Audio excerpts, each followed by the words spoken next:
Hola. That's all I know in Portuguese. That and obrigado, which sounds like Japanese. Obrigado godaimasu, which apparently the Japanese use from the Portuguese, from 500 years ago. So you learn something every day. My name is Greg Shea. I'm my first time in Brazil. I've been honored to have the chance to share some experiences with you and maybe make some observations and recommendations and thoughts. I will try to speak clearly and slowly because I realize that most people, English is not your first language. How many people here speak English? Okay, at least understand. How many people here speak Chinese? 很好，我可以讲国语啊，没事。No, we'll stick with English. Okay, we'll stick with English. Okay, what can I say? Well, first I can say a little bit about myself. That's me, and I was running Blackberry in China, and we were introducing the first Blackberry Chinese standard Blackberry, made with the TDS-CDMA standard of China, right? So that's a bit of my background. I spent 30 years in China. Since 1987, I've been there most of the time. I was originally an educator, and then I became a diplomat for Canada. I'm also an Irish national, so I've also worked for the European government in technical diplomacy with China. And yeah, it's been a good ride, very interesting. From China, when it was very much coming out of its bad patch of 100 years that you saw in the earlier presentation. It had been very rich, and then it had come into a disarray. And I was there just as it was starting to bottom out and come back up. So it was a very interesting change since 1987 until today. And I've been privileged to be part of that, witness it, contribute in my own modest way. Very interested in emerging economies, especially China now in its connection, because it's gone from a country that has re-emerged, and now China is playing a role very similar to those American and Canadian companies before.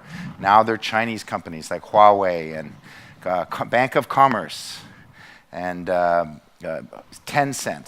That makes WeChat. Some of these companies are now the ones that are coming and sort of expanding.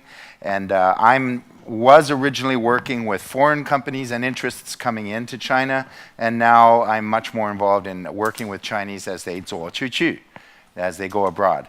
Okay. Another thing is China's had a huge involvement in Africa.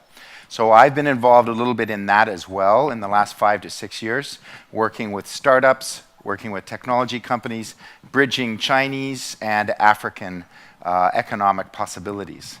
I will talk a little bit about that because this is only my first time in Brazil, and so and it's fabulous. I love it here. Wow, what a great country. I'm going to sort of compare and contrast my experience of China 走出去到非洲, China going to Africa, with what I'm learning about China going to Brazil. And maybe there's some lessons that can be learned about how that is done most effectively in working with China and Chinese interests. Does that sound interesting? Okay, here we go. Okay, that's where I am now. Like I said, I'm doing some investments. I'm based in Asia and in Africa, perhaps Brazil. Who knows? We're looking at even setting up an office here. It's a lot of opportunity. Bridging the markets. I work in technology and also technology coming into traditional business, so-called digital transformation, right? Whether it's agricultural or production or financial services. And I have 2 companies that I've co-founded. The first is a Chinese high-tech boutique called Young Brothers. Former CTO of Sun Microsystems, a very accomplished architect, and we do digital solutions there for digital transformations. And then the other is a company that accelerates businesses. So for example, Brazilian companies that want to go into the China market, or Chinese companies that would like to come in as startups to come into the Brazilian market. And those 2 often have business together, because sometimes you need to do both. So where are we heading? Well, obviously, this is my first trip here, 2 weeks in Brazil. I'm pretty sure we're coming back because there's so much opportunity and so much excitement and energy and so much talent and really cool projects and ideas. It's beyond my expectation. So, and also the match, I think, with China in the tech space, we're just starting to find, whether it's transformation or pure startup, we're just starting to see how strong that can be. It's more than just resources, it's more than just grain, okay? So, now, reflecting on Africa, okay? China and Africa. We'll start there, and then we'll move on to China and Brazil. This is an astounding map. 1980 World Bank, the blue shows that the blue is wealthier than China. And purple in 2016 is poorer than China. So let that sink in. When I saw it, I couldn't believe it. I had to really think it through. Because when I'm in Africa, I'm telling them, you know, when I first went to China, it was poorer than it is here now in Africa. And they're going, no way, brother, it can't be. It's not possible. I've been to Africa. I've been to China. You're lying to me. You know, it's true. It's true. China, you saw that chart, right? It went from 20 to 30% of the wealth of the world, and then it hit the wall, boom, all kinds of disruption, and it bumped along for about 50 years there at around 3, 4, 5% of the world economy. Now it's up to, it said 17%, it's now up to around 20%, and God knows where it's going to end off, right? And when it was at that bottom point, it was roughly 1980, was the end of that 40, 50-year period of the very worst of it. Okay, you had the Japanese War, you had the Civil War before that, you had the Cultural Revolution after that, and you know, the whole system just coming undone, falling down on your heads. Anyone seen the movie? Okay, Will Smith's in that apocalyptic, you know, future movie. And it's after the bomb is dropped in America, 20 years later, and everyone's just surviving, you know, and they're fighting for food. You've seen those kind of movies, right? After the bomb drops and people are kind of Mad Max, right? I, Legend, you know, these kind of movies with, that's how the Chinese see what happened to themselves. It's as if the Americans had a time 30 years ago when we had television and movies and the internet. Tell me, grandfather, what was it like? As they're trying to heat up the little bit of food on the fireplace. You know that post-apocalyptic movie. That's exactly, if you know that feeling and imagine that, that's how it is to have been a Chinese for the last 150 years, thinking about the grandeur of what it was like. So it's not an emerging economy, it's a re-emerging civilization. And that's really, really important to get that fundamentally in your head when you think about where the Chinese are coming from and where they're going to on their journey, right? And this is the beginning of it. That's how it was. Okay, so now, how did Africa start to come back? Well, it has a lot to do with China. China's had relations with Africa. It's a lot closer than South America, right? So they've had, you know, Chenghe, and all the great fleets were there from 700, 800 years ago trading. And in fact, the trade goes back 1,000 years, especially on, I won't go past here. Where's the laser? Is that it? Yeah. Especially on the East Coast, right? So the Silken Road, you know, is supposed to connect with Europe, and the Silken Road is supposed to connect with Asia. And the third great Silken Road route is here through to the East Coast, the Swahili coast of Kenya.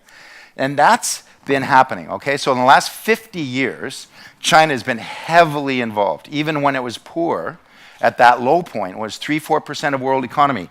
It was active here. I have friends whose parents were working in the Congo and such places in 1963, putting in factories and plants and teaching their African brothers, normally they were communist countries, okay?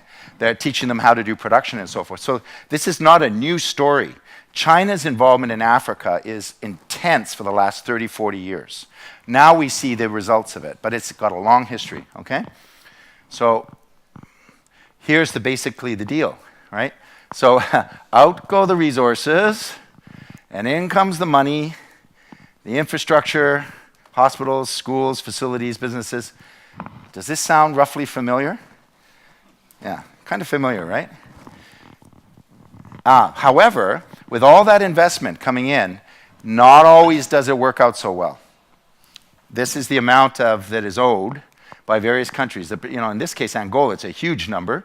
These are British pounds, so you'd have to make that around 35 or 40, no, 37 billion US dollars. Half of it is that's their total debt, half of it is to China, right? So this comes with a price. And sometimes the money really piles up and they don't always able to service their loans. So now we're hearing about the debt trap problem.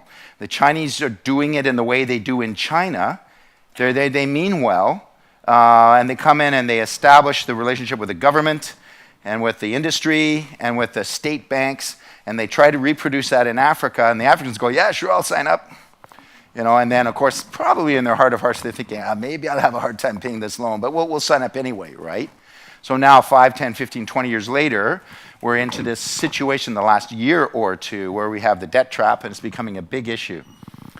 Also, some of these big infrastructure deals, they're not always working. You hear about the successful ones, and they're great. I ride the train from Mombasa to Kenya all the time. It's fabulous. But it's not always a win. So there's a lot of cultural learning and adjusting that goes on. I think Brazil was trying to build one with China, a train, right? From Ecuador, was it, or Bolivia? Peru? Okay, Peru, yes, across. So maybe they'll pick that project up again, but it's really a labor of love. This is not always positive also. And sorry, this two things got overlaid on each other. Roll out the red carpet, it's okay. I'm the landlord, here I am. And so you get these kind of cartoons in the press, right? And there's a little bit of a pushback right now. There's still overall a great, respectful relationship, but it's getting to be a little bit complicated. And this is the story. America used to look to China as their low-cost labor place and a marketplace where there'd be 1 billion customers and they could build things and sell them cheaply and make profit. In a similar kind of way that what might be emerging in China, in Africa with China. Okay, so having said all that, I've spent years doing the African-China relation. Now I come to Brazil and then compare and contrast. Some things are similar and some are very different, okay?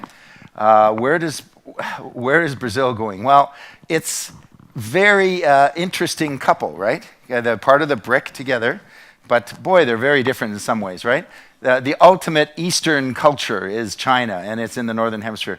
And you could say Brazil is a very Western culture, and it's certainly in the South. It's a melting pot. My goodness, people are so beautiful, and because they come from everywhere. I was meeting a Latvian who's part Japanese and part, an African heritage and all this, and wow, that's why they win all the beauty awards, right? You don't have that so much in China. 93% are one ethnic group, the Han Chinese. They'll talk about it, 56小民族嘛. Yeah, 56 official minorities, right?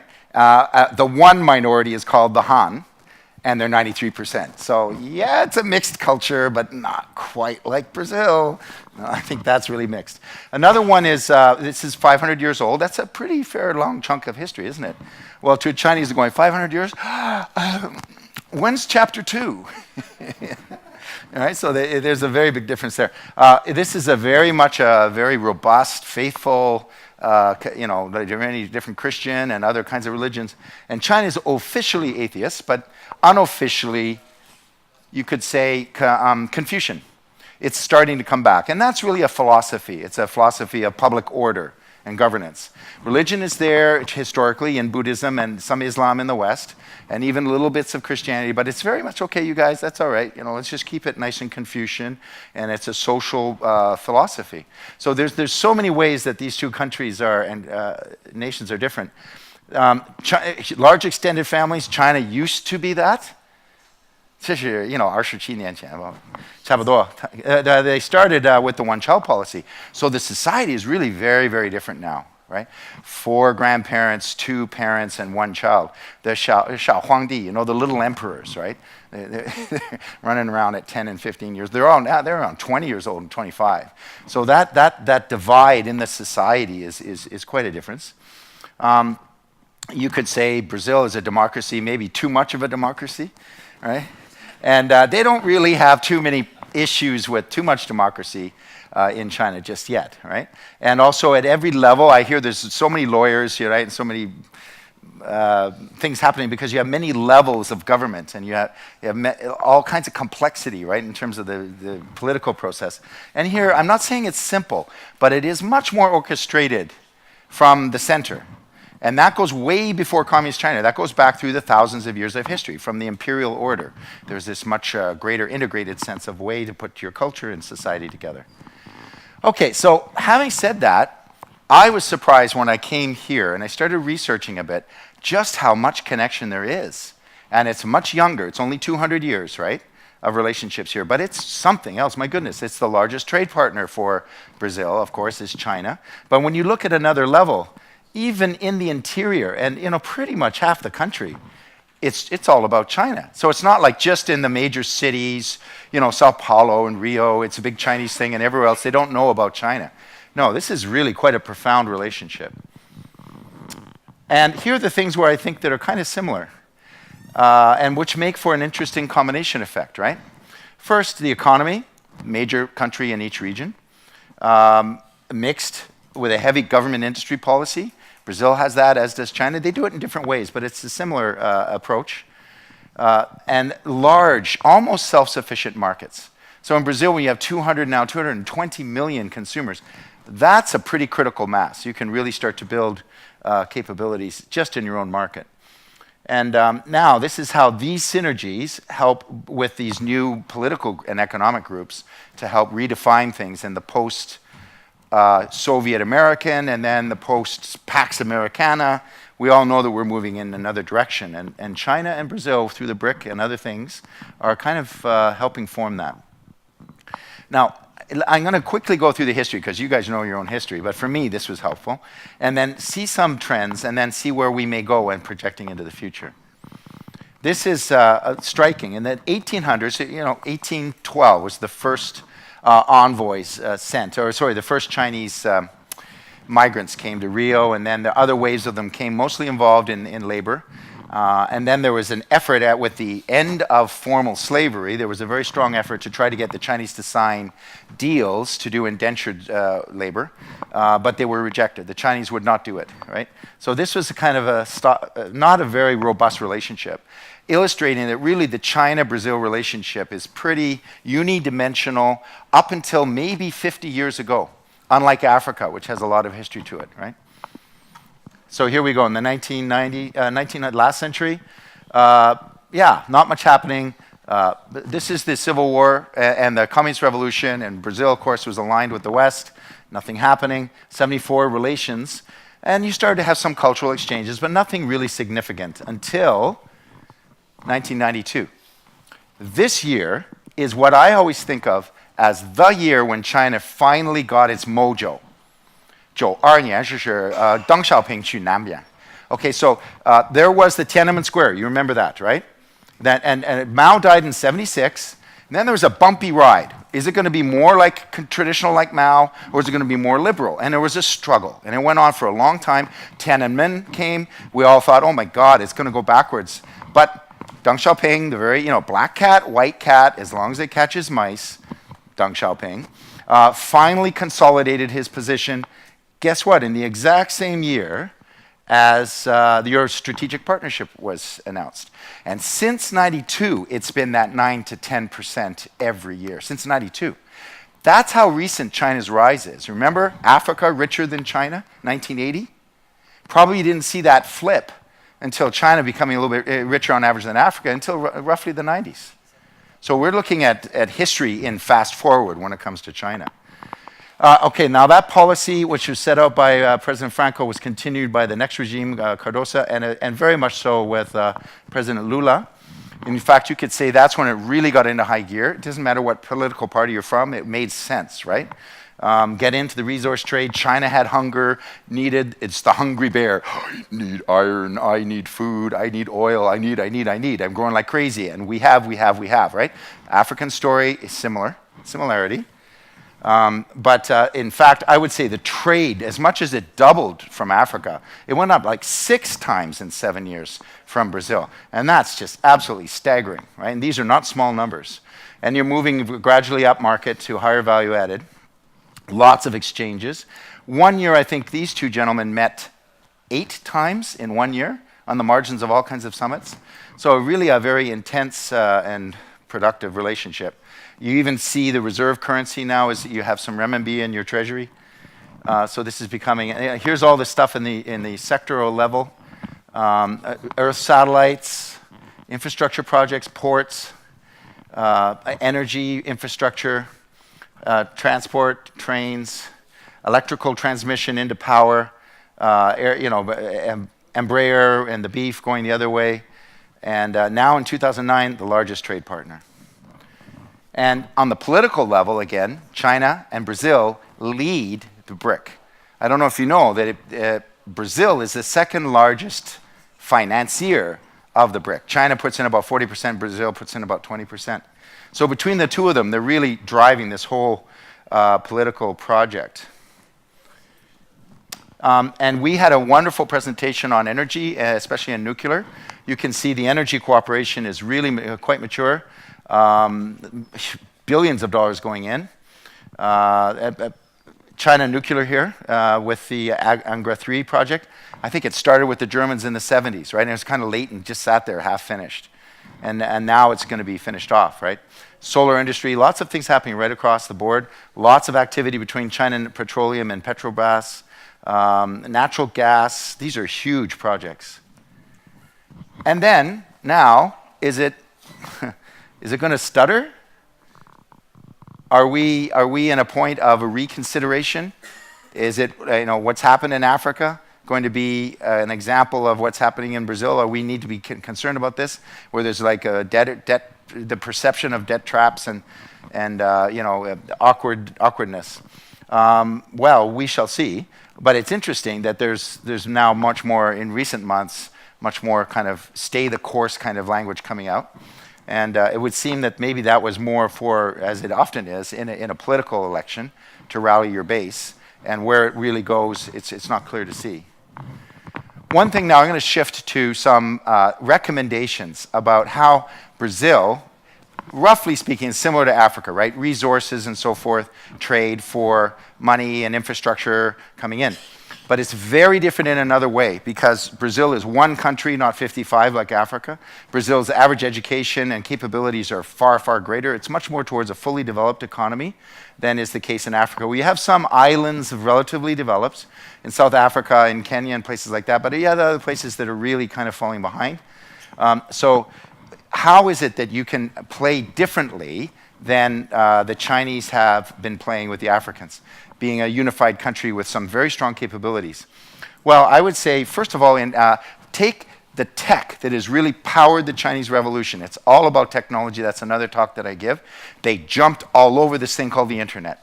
And I was very much involved in that when I was heading up the e-commerce forum in China, working with the government, from zero to hero, 20 years ago, there's 500,000 dial-up modems. You remember those 14K?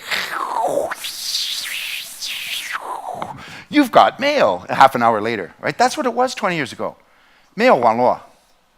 It was really something. And they really focused their industrial policy and their built up Huawei to do the kit and the phones and the China Mobile, and they just invested tremendously in it. Brazil's natural strength is in agriculture, and you made some great headway there. And you have some real leverage in agriculture. If you can do as the Chinese did, though, and bleed technology into your fundamental industries, right?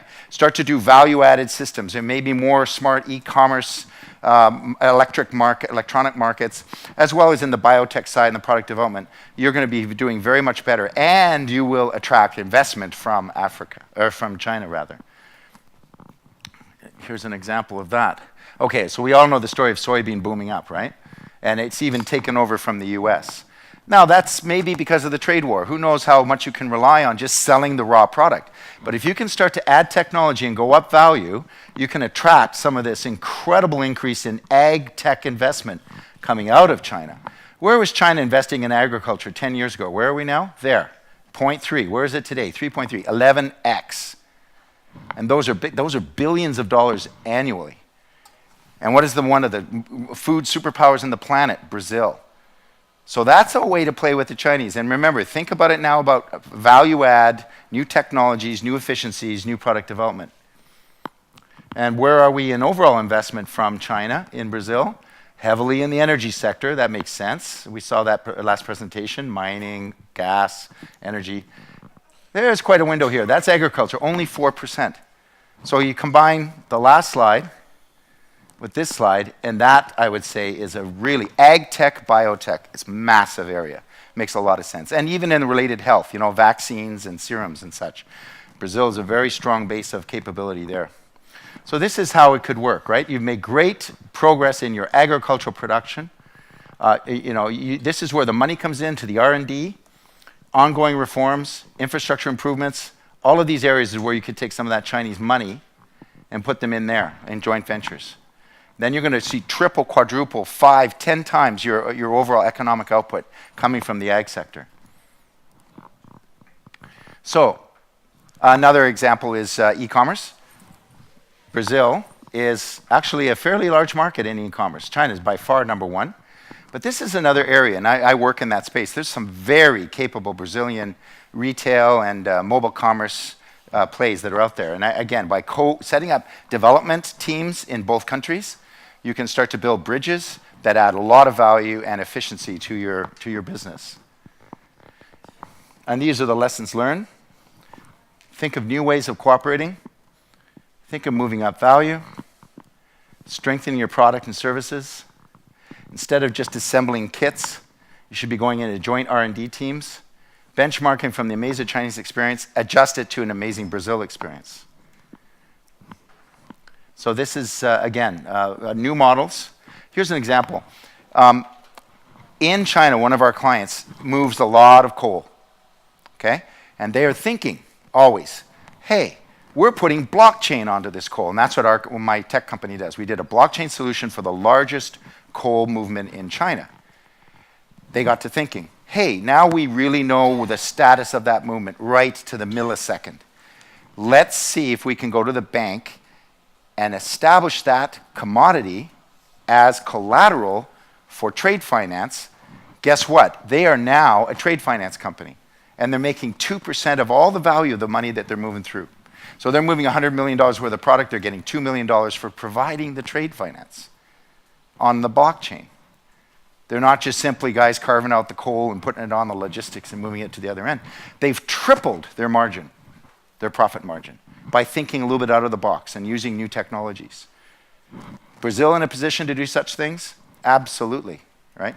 So this is another idea of how you can cooperate with the Chinese and really power up your competitiveness. There's another example, couple, I won't go into too much detail. Fabricator labs, I saw one right here in PUC where they're banging out different kinds of devices and using equipment. That's huge all over China, and they're really interested in forming links. I've started putting some of the Chinese fab labs and software hubs entrepreneurs together with those in Africa from about 3 years ago. Now it's only natural that we also do it in Brazil. Brazil is even more advanced, of course, than it is in Africa, although you'd be surprised. There's some cool stuff happening in Africa, too. But that's another example of how to play the game very successfully and keep up while you're at it. Okay, so again, increase the amount of diversity. You can use the capital from China and for expansion, for ag tech, for e-commerce. You can partner in these tech hubs and accelerators, software, hardware, logical base. For China, a base for Brazil is a base for all of Latin America. And this is, I think, the main points I was going to say as ways for you to properly build a very robust and sustainable relationship with China. I've seen a lot of this stuff happening more and more in the last few years. This one's on nanotech. This one's on, I think, energy. Different areas of science and technology collaboration. Brazil, China specifically. More of that is better. And again, final lessons. Brazil should, of course, keep going with America and Europe, right? Your other major economic partners. India, for that matter, and China. What did China do over the last 30 years? It played with everyone. You could say it played off everyone, if you will, if you want to be more cynical, but it certainly did. I worked for a European and then an American company, and then we had the Japanese and the Russians and the Israelis, everyone in there getting a chance to play on this large key market. The Chinese pulled out all the capabilities they could and built up some wonderful companies and technologies. That's a very, very important lesson there. understand how best to work with the Itailu, the One Belt, One Road initiative, which is $3 trillion over 10 years. Brazil is the final end of the road, okay? And then with all of this, you want to be moving up value and staying relevant and even becoming more relevant. Thank you. Obrigado.